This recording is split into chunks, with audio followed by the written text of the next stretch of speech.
ఓం శ్రీ రామచంద్ర పరబ్రహ్మణే నమః. భగవద్బంధువులందరకు హృదయపూర్వక నమస్కారాలు. ఓం శ్రీ రామచంద్ర పరబ్రహ్మణే నమః. ఆపదామపహర్తారం దాతారం సర్వసంపదాం లోకాభిరామం శ్రీరామం భూయో భూయో నమామ్యహం. ఓం శ్రీ రామచంద్ర పరబ్రహ్మణే నమః. శ్రీ వాల్మీకి రామాయణం అరణ్యకాండము 7వ సర్గ యందలి గల 1వ శ్లోకం నుంచి 24వ శ్లోకం వరకు గల అన్ని శ్లోకముల యొక్క వచన భావసారాన్ని రాముడు సీతా లక్ష్మణులతో సుతీష్ణ మహర్షి ఆశ్రమమునందు ఆ రాత్రి నివసించుట అనే కథగా విందాం. రాముడు సోదరునితోనూ సీతతోనూ ఆ మునులతోనూ కలిసి సుతీష్ణ మహర్షి ఆశ్రమానికి వెళ్ళాడు. ఆ రాముడు చాలా దూరం ప్రయాణం చేసి ఉదకముతో నిండిన నదులను దాటి మహామేరు పర్వతము వలె ఉన్నతమైన నిర్మలమైన ఒక పర్వతాన్ని చూశాడు. సీతారామ లక్ష్మణులు అనేక విధములైన వృక్షములతో దట్టంగా ఉన్న అడవిలోకి ప్రవేశించారు. భయంకరమైన ఆ వనము అనేక పుష్ప వృక్షములతోనూ ఫల వృక్షములతోనూ నిండి ఉన్నది. ఆ వనంలో ప్రవేశించి రాముడు ఒక ప్రశాంతమైన ప్రదేశమునందున్న ఆశ్రమాన్ని చూశాడు. దాని చుట్టూ అక్కడక్కడ నారచీరలు కట్టడం చేత అందంగా ఉన్నాయి. రాముడు ఆ ఆశ్రమంలో కూర్చుని ఉన్న తపస్సేధనంగా గల సుతీష్ణ మహర్షిని యథాశాస్త్రంగా సమీపించి అతనితో సంభాషణం చేశాడు. ఆ ముని శరీరం మీద మురికి చేత పద్మాకారములైన మచ్చలు ఏర్పడి ఉన్నాయి. ఆ మునితో రాముడు ఈ విధంగా అన్నాడు: పూజ్యుడా, నేను రాముడను. నిన్ను చూడ్డానికి వచ్చాను. నీవు ధర్మాలు తెలిసినవాడవు, సత్యమైన తపఃప్రభావం కలవాడవు. నాతో మాట్లాడు. తపోనిష్ఠుడైన ఆ మహర్షి రాముణ్ణి చూసి కౌగిలించుకుని ఈ విధంగా పలికాడు: రామా, నీవు రఘువంశీయులలో శ్రేష్ఠుడవు, సత్యపాలకులలో అగ్రగణ్యుడవు. నీకు స్వాగతం. నీ రాకతో నేడు ఈ ఆశ్రమానికి రక్షణ లభించినట్లయింది. నేను నీ కొరకే నిరీక్షిస్తున్నాను. నీవు రాజ్యభ్రష్టుడవై చిత్రకూట పర్వతం మీద ఉన్నావని విని ఉన్నాను.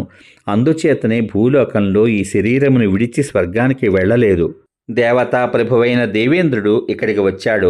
గొప్ప ప్రభువైన ఆ దేవేంద్రుడు నా వద్దకు వచ్చి నా పుణ్యకర్మల చేత నేను సకల లోకములను జయించినట్లుగా చెప్పాడు.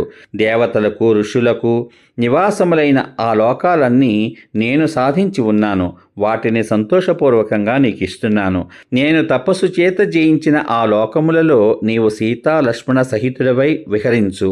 ఉగ్రమైన తపస్సుతో ప్రజ్వలిస్తున్నవాడు, సత్యమును పలుకుతున్నవాడు అయిన ఆ సుతీష్ణ మహర్షితో రాముడు బ్రహ్మదేవునితో దేవేంద్రుడు పలికినట్లు ఈ విధంగా పలికాడు: మహాముని, నీవు చెప్పిన ఆ పుణ్యలోకములన్నీ నేనే సంపాదించుకొనగలను.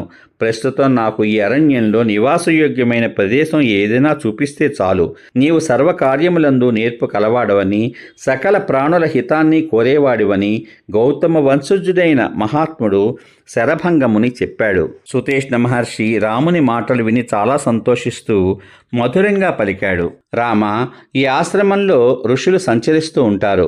మూలములు ఫలములు సర్వదా లభిస్తాయి. అందుచేత నీవు పవిత్రమైన ఈ ఆశ్రమంలోనే సుఖంగా నివసించు. అప్పుడప్పుడు పెద్ద మృగములు గుంపులుగా వచ్చి ఈ ఆశ్రమ వాసులను భయపెట్టి తిరిగి వెళ్ళిపోతూ ఉంటాయి.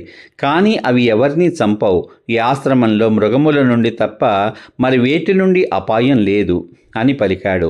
రాముడు ఆ మహర్షి మాటలు విని బాణంతో కూడిన ధనుస్సును పట్టుకొని చూపుతూ ఈ విధంగా అన్నాడు: మహర్షి, ఆ మృగ సముదాయములు వచ్చినప్పుడు నేను వాడి అయిన అగ్రభాగము, వంకర కణుపులు ఉన్న భాగముతో వాటిని చంపవచ్చును.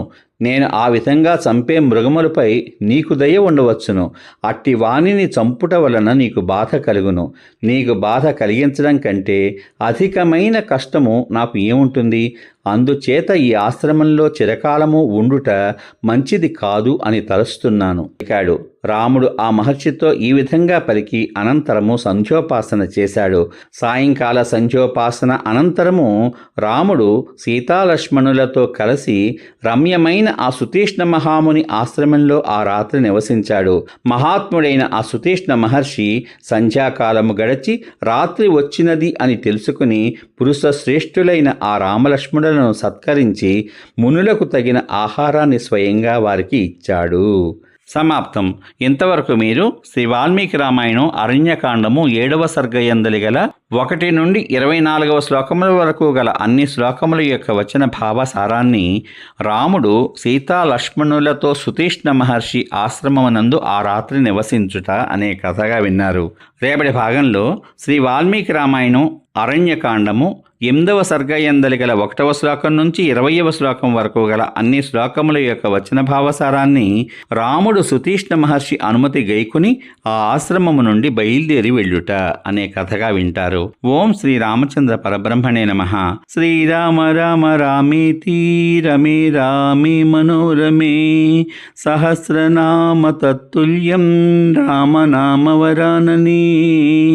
ఓం శ్రీ రామచంద్ర పరబ్రహ్మణే నమః.